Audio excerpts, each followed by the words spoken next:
I always marvel. Well, maybe I shouldn't marvel anymore. This is something I don't do often, but maybe it's important I should do it on this occasion. I could have been a foundation member of the NDC. I never did.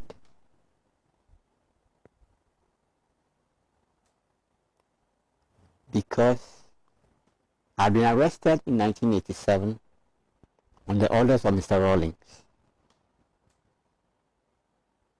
And my colleagues who were involved in the business of setting up what became the base of the NDC didn't know how to relate to me. Because I've been arrested, I've been accused of grave charges, and had not been cleared. So to save their blushes, I also stayed away. Okay? I don't think you know this. And to this day, there are many people in the NDC who count me as a member. All I can say is that I have friends in the NDC. Even these days, I don't understand them. But I'm saying this so that what I'm about to say will be understood. Now, the NPP has issued a fatwa that nobody should talk about the battles that are going inside their party. I can take your permission to ask Mujib. They've sent out 2 bodies into the field. One headed by Osafo Mafo, another headed by a party group, to go and thank their base. That's the public, that's the PR, to go and thank their base. Really? You send 2 groups quietly to go and thank your base.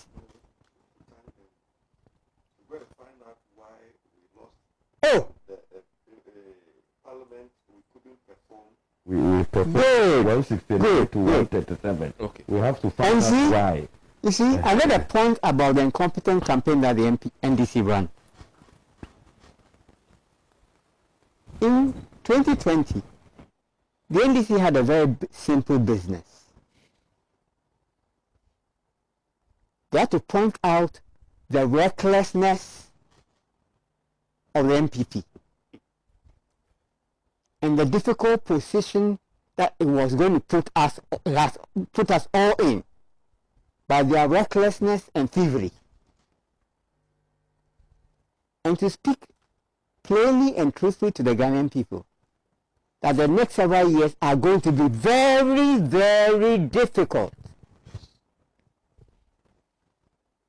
They have to speak plainly to the Ghanaian people that the next several years are going to be very, very difficult. And that they are going to pay for the recklessness of the NPP through more taxes and more levies and more austerity. Are you listening to me? The NDC have no business trying to replicate what the NPP did in 2016 by promising heaven.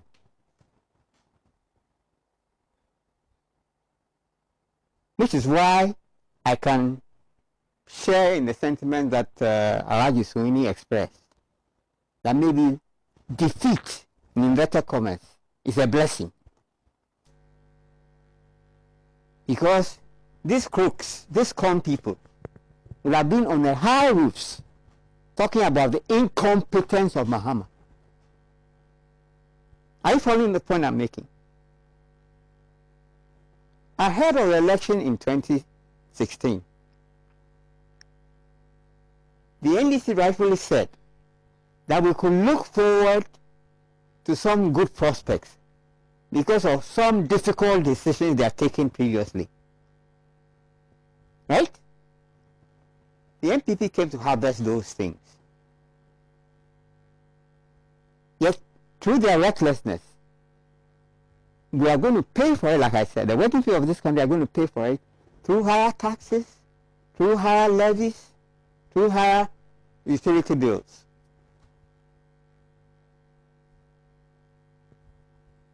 So they are no business making the fantastic promises they are making.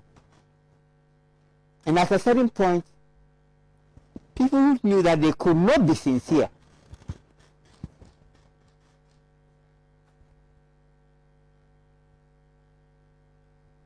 Right? People knew that they could not be sincere. To this day, I have not heard the NDC leadership state openly that the elections were stolen. Depending on who you hear, you can come to different conclusions. Some are working on the basis that they lost the elections. And on the basis of what the party has become today, they are putting their best foot forward. I was scandalized to hear somebody I'll call a leading member of the NDC, it's Dr. Kumbo, state on television that he's looking for the pink sheets and basically echo the NPP's propaganda about why the NDC went to court. Now, let me ask you, Sona, the court that have been part of the business of setting up the steps. What did the NDC expect when they went to the court?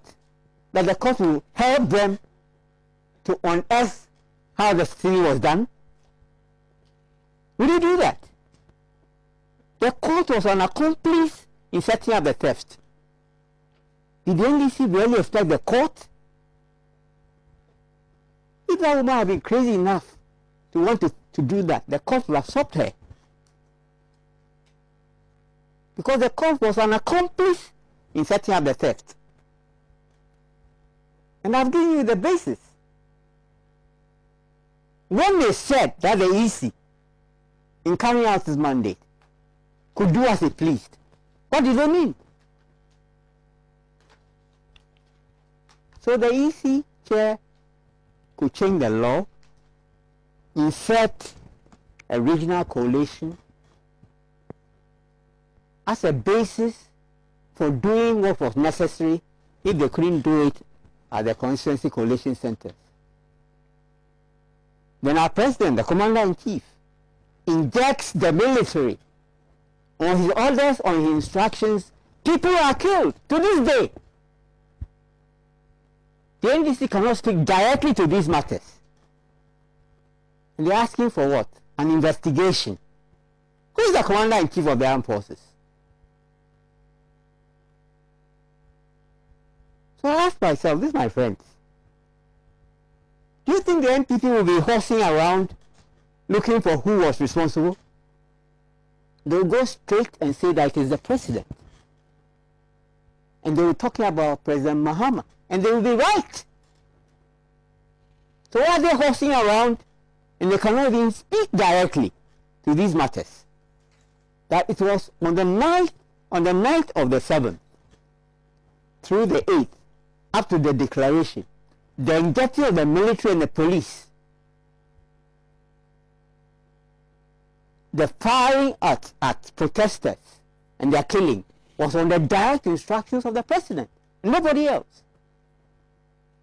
It was he also who ordered the invasion of Parliament on the night of the 6th going to the 7th. Sorry, on the night of the 6th January going to the 7th. These are plain facts.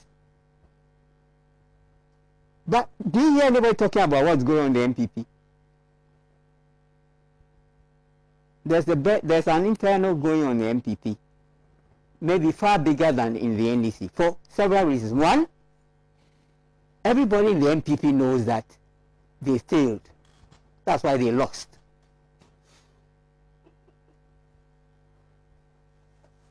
Everybody knows that.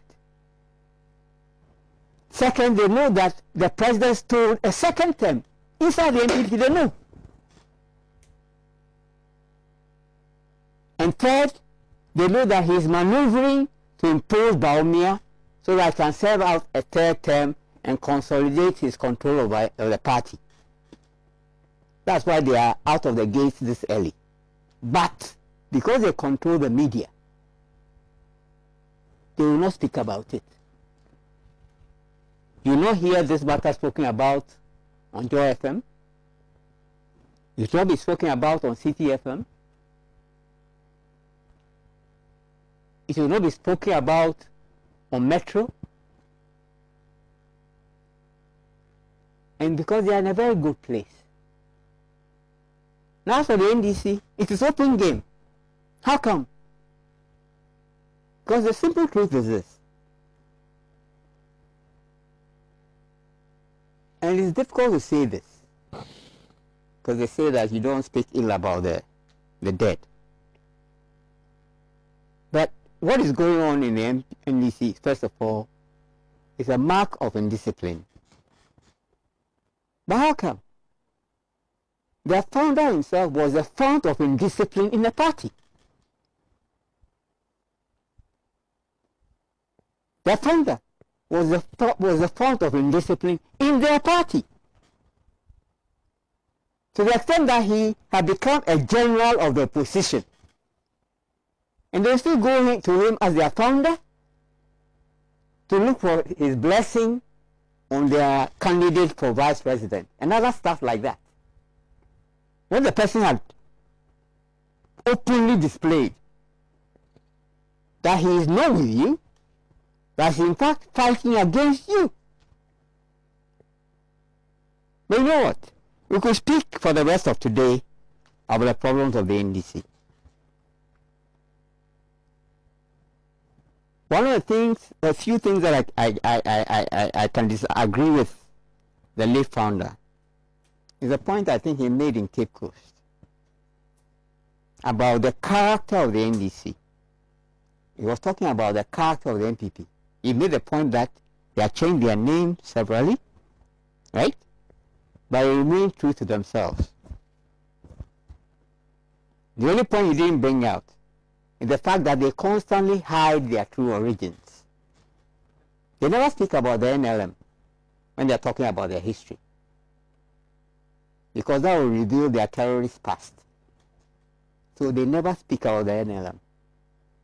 I don't even know whether my friend Mujib knows about the NLM. Right? Now, what is happening is simply symptomatic of indiscipline. But it also reflects many other things. The truth is that the NDC, the name, the symbols have not changed. But the character is completely transformed. If I may summarize it, the NDC has spent the last several decades trying to imitate the NPP. And today, it is a very poor copy of the NPP. For a party that claims that it has revolutionary beginnings, they lost practically everything that any revolutionary should know. That one, politics is war. Politics is war. And for God's sake, you do not supply ammunition to your enemy. And the NPP are very clear about that. If they did not know, they've learned everything from the NDC. In exchange, the NDC has forgotten everything from its past, which is why they are where they are. They've abandoned their base, and they spend their time forever looking for accommodation and acceptance from the class enemy. So what is happening will happen, and I'm not surprised at all. But I'm saying that it's a symptom of a deeper problem. That is a different party now. The names have not changed, the symbols have not changed, but the character is completely different.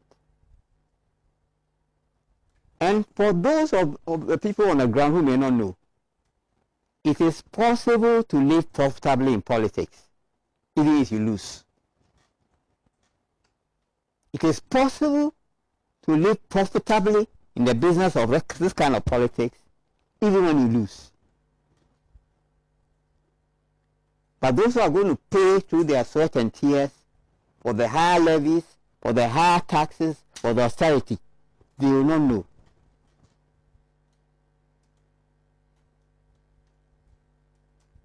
But I don't think we have too much time. This is what I would say for now. Doc, thank you. Thank you very much. Just a few messages, then I'll bring this to a close because we have only 3 minutes. Adam Logojo in White Sands says, good morning. Please extend my greetings to Kojo Chumbua for kindly allow...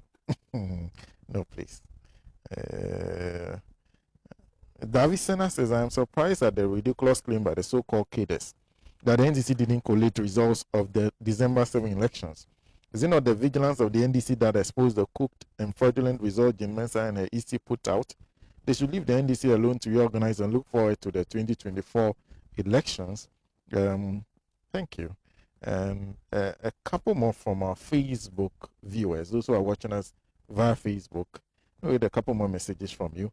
Philip Kovita says, Doc, please, the NDC have been saying day in, day out that the manipulation of the election was done by Akufo-Addo and MPP. So where and how again do you want them to tell the people? Or do you think we should have a rally? Okay. Says maybe you, okay, I hear you. Hassan bin Abdallah says, yes, Doc. We lost our revolutionary movement. That's why the MPP are able to open their mouths now. Joseph Namaku says those people have collected. Okay, that's a serious one. A couple more messages. I can't remember the name of the country, but I remember seeing the citizens carrying a minister and dumping him in a bin skip or letting them down. Ganesh should wake up and take the country back from these corrupt cults calling themselves political parties. Sape Agbo says, Doc, you have spoken my mind. My party failed to point out effectively the wrongdoings and crass incompetence of the MPP to the people. We were even provided with fantastic ammunition by the special prosecutor to shoot down the MPP, but we failed woefully to utilize the opportunity. I still have issues with our communications team and our ability to meet the MPP toe-to-toe when it comes to propaganda. Akosua Tebia Papus is one of the MPP's own founder, Nyaho Tamako, categorically stated that voting Akufo-Addo into power will be a deadly mistake. Ghanaians will forever live to regret. Unfortunately, the president never failed to vindicate himself. Joseph Mamwak says, you see, when you do things in the wrong way for power, you will live to suffer. And that is why the MPP is suffering today. Thank you for that message. Okay, so a couple more, but a few things to do. Coming up today on Pan-African television, and on Talk Time will be up from 8 p.m. today. Doc. Small point. It's a point that I should have made, but I overlooked. Now, it will be bad of me simply to point out what I see as problems without suggesting the way forward. Now, I'll say that at its roots, the problems of the NDC are ideological. And they relate to the issue of ownership versus patronage. And when it resolves that problem, it will also be able to resolve the problem of who the NDC represents. Who are their constituency? In whose interest does the party work for? But the problems in communication, the problems in strategy are symptomatic of that deep-rooted problem, which I say is fundamentally an ideological problem. So the character of the party and who the party stands for and represents. Okay? They can, but given the state of things, what is going on will go on. And in fact, their opponents would ensure that it persists because it detracts from the sorry government that they are going to give us for the next several months. Okay. Right? It serves their interest to ensure that this thing goes on in the media space. And because things have already broken down, it will go on like this for quite a while.